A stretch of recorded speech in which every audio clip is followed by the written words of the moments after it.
There has been talk about it that, you know, there were 6 of them and they were all white. Yeah, no Why diversity. is that? Yeah. So a couple of years ago, Martha Kaufman, one of the people who wrote it, she apologised and she was like, look, if we did it again, it would be inclusive. But she says at the time, we never thought of it. She then put $4 million into a college fund as an apology, and she was like, "Look, I'm moving on."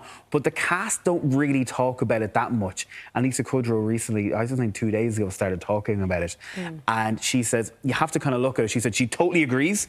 But she said if it was made these days, it would be like that. But she said the 2 writers were talking about their lives back in the day and the people who were around them. Yeah. And she says they had no business being writing about anyone else by the people that they could write for. And to be honest, I completely agree with Lisa. Because, I mean, it's the case, like, if you're writing a story about the Bronx, would you just, because of diversities, throw in a bunch of Caucasians? No, you wouldn't. That's ridiculous. And I'm obviously a fan of diversity.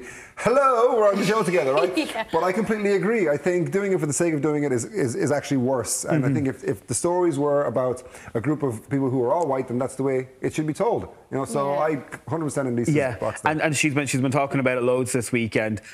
Because she's referenced it a couple of years ago and then she's referenced it again, it's great to say, you know what, we're learning. And she says, I think, you know what, Friends came back. Hopefully they'd never do a reboot of it. No. Let's keep it the way it is. It's all good. It's all good. You're now, before we run out of time, you're also bringing us the latest viral Twitter account, which is again touching on a little Jennifer Aniston. I love this. It's called Meldrew Point. I need to get the exact date for you. So some crazy guy on Twitter has found out the exact date of birth that your man who played Victor Meldrew was. I don't believe it! For anybody who's wondering. Yeah, there he is. There he is there. And you'd always think he's so old, wouldn't you, like back in the day? He was 19,537 days old, which is equal to 53 years of age. Stop. So what people have done is they've started looking at celebrities who, once they fall on that exact day, number of days, they go, this person has reached Meldrew Point, they call it. Meldrew Point. Okay. Jennifer Aniston, the other day, reached the age that he was when Richard Wilson started 1 foot of the grave. The exact same. How is that lady? They're the same age. Could you imagine them as a couple? Why do people look older then, or just act older? Well, this is my the dear, thing. Botox has come a long way.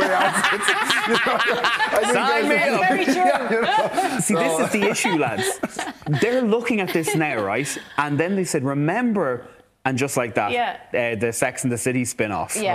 Back then, a couple of months ago, there's a meme going around that the Golden Girls were the exact same age as And Just Like That cast were. Right. And they put a picture up, you know, when they were wearing all the big puffy clothes and all that. And you had Carrie Bradshaw looking incredible looking. And you're going, she looks 25. The ladies were kind of dressed to look like they were. Yeah, and it's really strange that has happened. But yeah, Meldrew Point is something you can talk about this weekend.